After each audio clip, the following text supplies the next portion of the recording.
Hey everyone, Reno C here, and a while back, my friend Arnie Cole, CEO and head of research for Back to the Bible, that sounds important, sat down with me to unpack what was really going on in my life when I hit rock bottom. Together we talked about the people God placed in my life to show his mercy and to help bring me back. I want to be clear, this isn't just about my story. It's all about the hope that you or anyone can have when you're struggling or feeling a lost cause. God didn't give up on me, and he's not going to give up on you. Let's dive in.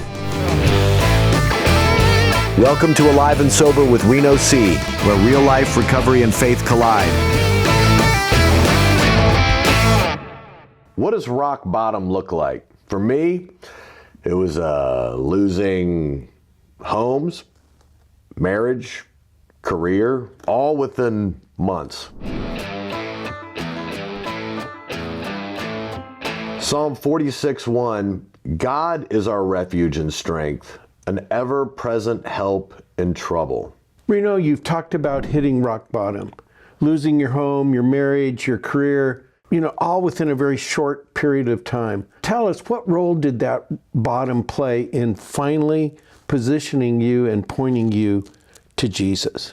Did it really take all that? Apparently it had to, because I kept hitting bottoms, but I wasn't stopping. So you never bottomed out? That wasn't my every time you think you're at the bottom and it gets worse, you go, well, maybe that wasn't the bottom. Bam, maybe that was, nope, I got another one. In a 6-month period, I had a television show that had already, they said was picked up. They canceled it, and I go, all right, cool. I still got this tour with the blue collar guys, right, and I still have my family. And then those guys were like, we're gonna make a movie out of this, and after we film the movie, we're done. So we made the movie, and they're like, we're done. And I'm like, okay, I don't have a TV show or this tour, but I got my family. And I come home, and it's like, I want a divorce. And it's like, wow.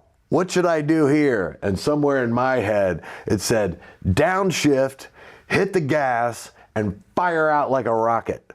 And I took off into a world of depression, booze, anything you could think of. During this time, were you ever suicidal? I mean, like, the whole addiction is suicidal. Yeah. I had thoughts that I would end it. So what stopped you from pulling the trigger? I'm a sissy. Oh, come on, you're not a sissy. No, I mean, that's how I looked at it. You hear stories about people sitting there with a pistol in their mouth. Right. I wasn't that type of suicidal. I was suicidal as in, if I died tonight drinking, which numerous times I thought I would, okay. It was okay. Yeah, it was almost, and I said sissy as in this perspective. I wouldn't just come out and say to somebody, hey, I'm suicidal. But in my mind, I was like, I know I'm taking myself out, and I'm ready with that. Wow. And I'm good with that. But I'm going to do it by just taking real big chances with my decisions. So if it happens, I wasn't weak like them. I got it. I just liked to party, and unfortunately the partying killed him, but he went out the way he wanted. That's what he loved to do. You know what I mean? Oh, yeah. Me and a group of my friends from a very small military school, we all lived there for 4 years and were roommates. And out of our group, of anybody who really we used to throw down together, they're either dead or they're in a program. Wow. I was so blessed to have so many friends that were already in a recovery program. When I mean this, and it was a blessing because Really? I've been like, I partied with him. If he can do it, maybe I can. Oh, I know how much he does. Dude, I didn't even do that much, so it's not. So I went into it already kind of being familiar with watching people turn their lives around. Our problem is people don't have that. Everybody doesn't. Everybody's not blessed with friends and family. That's true. And most of the time we run them off. So we're just there with nobody. I had seen other people bottom out. So I knew what it was. But I liked rock bottom. Like when I hit it and knew I did, like when you're on the brink of taking yourself out, whether intentionally or unintentionally, but you know it. You know you're killing yourself. People go, I am not doing anything. You know what you're doing. That's very Nobody true. else does. You don't want to tell them, but you know it. But I've heard people say there's no stronger foundation than rock bottom. Because what do you do when you hit a rock bottom? You can only either stay at rock bottom or go up. There's no other place to go. So the going up part is the fun part. And it's so, when I was in the throes of everything, that sounded so corny to me. I mean, like, it was so like, well, what you need, I still have reservations about doing this podcast and saying things to people because I don't feel good enough. Part of me is like, I'm being driven by something bigger than me, which is God. Holy Spirit. The Holy Spirit is doing this. Because if you think I haven't changed, anybody out there that knew me before that sees me here is going to go, no way, dude. I stayed up with that guy for 2 days and there is no way that he's sitting on that thing. And then they'll go, well, he did lose 60 pounds magically and his head doesn't look crooked anymore. But still, I'm not buying it. I'm not. And you don't have to. That's your deal, man. You do your thing. But rock bottom is a place where it's over. Like it doesn't feel like a rock, it's like a cliff. Like a rock here and you're on the cliff. And when you're at bottom, there's die or there's live. Was there an event that turned you around? Oddly, it wasn't rock bottom, didn't do it. My wife, who I've been married to, I was sober for a year before we got married. We wanted to make sure we still liked each other. We weren't just, she made me feel just an uptick and that there's goodness in me. Like there's hope. Like there's hope. She gave me, she would be like, we're going to church. I'm like, yeah. Are you serious? It's so hot in there. Like, I'm not wearing a tie. And she's like, okay, don't wear a tie. Calm down. Well, I'm wearing the shoes I want to wear. Okay, relax, But it was little seeds. So I did have kind of good soil. Like I did there was something in there that could sprout up a little goodness. And then it was like, man, I'm starting to kind of feel a little happier. And this person loves me so much. And why does she care? I didn't trust that she cared and loved me that much. Like she wants something. Meanwhile, what does she want? A broke comedian, alcoholic? Yeah, that's what the ladies like. 75 pounds overweight, smells like booze and cigar. Oh, come on. I hope he didn't shower. You know what I mean? She was praying for me every day. Because not only was I an alcoholic, I was so depressed that I couldn't. I mean, I went from like going to football games and flying on private jets, with Will Ferrell and Larry the Cat, all the people that he hangs out with, I was hanging out with. And I'm living on top of Nebraska games in the box, and I'm playing golf at Pebble Beach and, all this stuff. That wasn't enough. True thing is she believed in you. She believed in me. And that motivated you more than Pebble Beach, the private jet. It did. But she saw something in me I didn't see in myself, and she prayed and prayed and prayed and prayed. She was something that I was so blessed to have. Not something, someone, but like, you get little angels in your life, and she was mine. And so my rock bottom, I didn't want to be there anymore. One, for her. Wow. Not even just for myself, but I was like, I'm giving her this terrible version of myself. She's getting me at the bottom, wrecked, destroyed, a drunken mess. But what she says is, and this is just the truth, she goes, I feel bad for your ex-wife sometimes. And I go, why? And she goes, she never got to see any of this. Yeah. And I'm like, see what? And she goes, you don't even know it, but you're not the same person, man. You're doing a Bible podcast? Let's go back and watch you on the roast at Comedy Central and tell me that guy who was roasting people is now doing a Bible podcast, and you think that you're the same bobblehead walking through the world? You're not. To me, I wasn't worth living.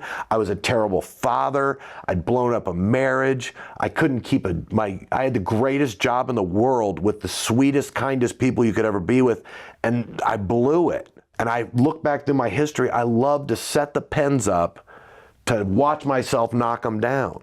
There's something in us that doesn't have an off switch. You know, there's no, you know, I used to drink before I went to dinner for 2 hours. Then I'd drink with the people at dinner, then everybody goes home, and then I'd keep drinking until 3 o'clock in the morning and wake up the next day and go, man, we got hammered last night. And that's what's so difficult to explain to people when they say, just quit drinking. Yeah. Why don't you just stop, man? Why don't you just stop? You don't understand. You know how when you get hungry, you have to have food? And if you're real hungry, you have to have food now. And then if you haven't eaten in a week, that's what it feels like to go an hour not drinking when you want one. It feels like a starvation. It affects you physically. And people don't understand that. They don't understand why can't you just knock it off? But to put a bow on it, I think rock bottom was a great place for me because I knew I could only go up, man. When you're stuck in that, and that's why white knuckling and things like that, that's why God and doing either its steps or what you find, you know, going through and taking care of why you drank is the only way to start moving up from rock bottom. It's not the drinking. That can be out of your system in a week, physically. But it's why did you drink? Why did you get to rock bottom? What put you down so low? And most of it is guilt. For me, I can only speak for myself, but for me it was guilt of everything from my kids probably never went to a restaurant that didn't have booze. You know what I mean? Especially if it was after lunch. Guilt of, you know, when I have problems with one kid, all that time I was drinking, I didn't do anything for that problem that's specifically in my face, but I didn't build a foundation strong enough in my own mind, like that could have had us in a different spot so our communication was better.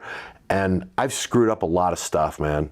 I mean, if somebody wants to look at what I've messed up, have a field day, because it's out there. But I don't think there's one thing that Jesus can't carry me through. And he's I look at it like this, and I hope I don't offend anybody, but Jesus is my best friend. When people used to say GD or use the Lord's name in vain, it didn't bother me. It was kind of But now it feels like, dude, you're talking about my best friend there. And if it was me and you and someone said something about you, wouldn't I stick up for you?